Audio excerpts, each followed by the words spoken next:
এই ব্রেডগুলো আমি হচ্ছে মাঝখানে কেটে নিয়েছি, শেপ দিয়ে নিয়েছি আর কি। আর এখানে হচ্ছে টোস্ট করব। ফ্রাই প্যানে আমি একটু তেল ব্রাশ করে নিয়েছি। এখন আমি হচ্ছে ব্রেডগুলো দিয়ে দিব।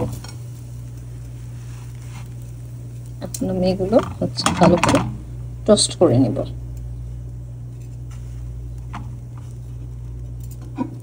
সবগুলো আমি একসাথে দিয়ে দিচ্ছি যাতে হচ্ছে বারবার করে টোস্ট না করা লাগে।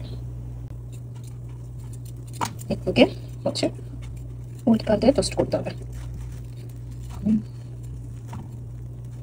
এই যে এরকম করে হচ্ছে দুই পাশেই টোস্ট করে নিতে হবে। ব্রেডগুলোকে টোস্ট করে আমি সাইডে রেখে দিয়েছি। এখানে ফ্রাই প্যানে তেল গরম করে নিয়েছি। পেঁয়াজ কুচি, রসুন কুচি, মরিচ কুচি, ধনেপাতা কুচি, টমেটো আছে। টমেটোটাকে প্রথম স্লাইস দিয়ে দিলাম, এরপর হচ্ছে পেঁয়াজ কুচি দিয়ে দিচ্ছি। এখানে হচ্ছে সাজিয়ে নিতে হবে, যে যেভাবে খুশি ওইভাবে সাজিয়ে নিতে পারেন। একটা লেয়ার করে নিতে হবে। টমেটোগুলো আমি একটা একটা করে দিয়ে দিচ্ছি। আমি একদম গোল গোল চাক চাক করে কেটেছি। আপনারা চাইলে বিভিন্ন শেপের দিতে পারেন বা কিউব করে কেটে নিতে পারেন। পেঁয়াজগুলো ভালো করে স্প্রেড করে নিচ্ছি। এটার মধ্যে হচ্ছে মরিচ কুচি উপরে ছিটিয়ে দিচ্ছি। আপনারা এখানে একটু লবণ দিবেন, লবণ দিলে টেস্টটাও ভালো আসবে আর হচ্ছে তাড়াতাড়ি নরমও হয়ে যাবে। আর এখানে জালটা কিন্তু একদম লো আছে রাখতে হবে তেলটা গরম করার পর। এরপর ব্ল্যাক পেপার আর হচ্ছে চিলি ফ্লেক্স আমি ছিটিয়ে দিচ্ছি ভালো করে।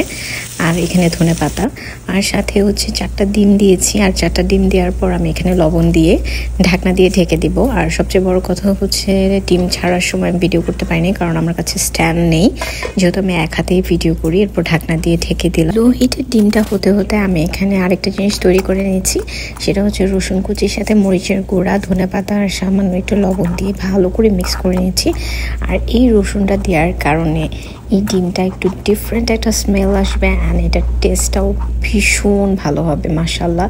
এটা আমি খাওয়ার পর ভয়েস ওভারটা দিচ্ছি। অ্যান্ড এই ভাইরাল রেসিপিটা আসলেই ভীষণ মজা। আপনারা চাইলে এটা রাইসের সাথে খেতে পারেন, বাট আমি হচ্ছে ব্রেড টোস্ট করে সেটার সাথে সার্ভ করব। অ্যান্ড এটা হচ্ছে ডিনার বা হচ্ছে আপনারা চাইলে সকালের ব্রেকফাস্টেও খেতে পারেন। খুবই মজা। আর আমি রসুনটাকে ভালো করে স্প্রেড করে এখন ঢাকনা দিয়ে আরও 1 মিনিটের মতো ঢেকে রেখে দিব। 1 থেকে 1.5 মিনিট পর ঢাকনাটা উঠিয়ে নিব। মাশাল্লাহ দেখেন দেখতে যেমন সুন্দর হয়েছে, খেতেও অনেক মজা ছিল। মাশাল্লাহ মাশাল্লাহ। অ্যান্ড এই ভাইরাল রেসিপিটা কে কে ট্রাই করেছেন অবশ্যই আমাকে কমেন্ট করে জানাবেন। অ্যান্ড আপনাদের কাছে কেমন লেগেছে। আর যদি কেউ ট্রাই না করে থাকেন অবশ্যই এই রেসিপিটা ফলো করে একবার হলেও ট্রাই করবেন।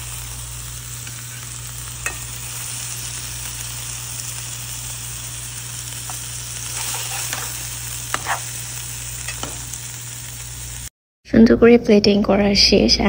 এটা কিন্তু আপনারা চাইলে রাইসের সাথেও সার্ভ করতে পারেন বা সকালবেলা যে রুটি পরোটা খাই সেটার সাথেও ভীষণ ভালো লাগবে।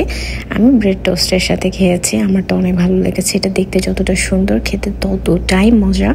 যারা ট্রাই করেছেন তারা তো জানেন, আর যারা ট্রাই করেননি এখনও প্লিজ একবার হলেও ট্রাই করবেন। বিশেষ করে যারা হচ্ছে ডিম খেতে পছন্দ করেন বা ডিম লাভার না, তাদের কাছেও এটা অনেক ভালো লাগবে।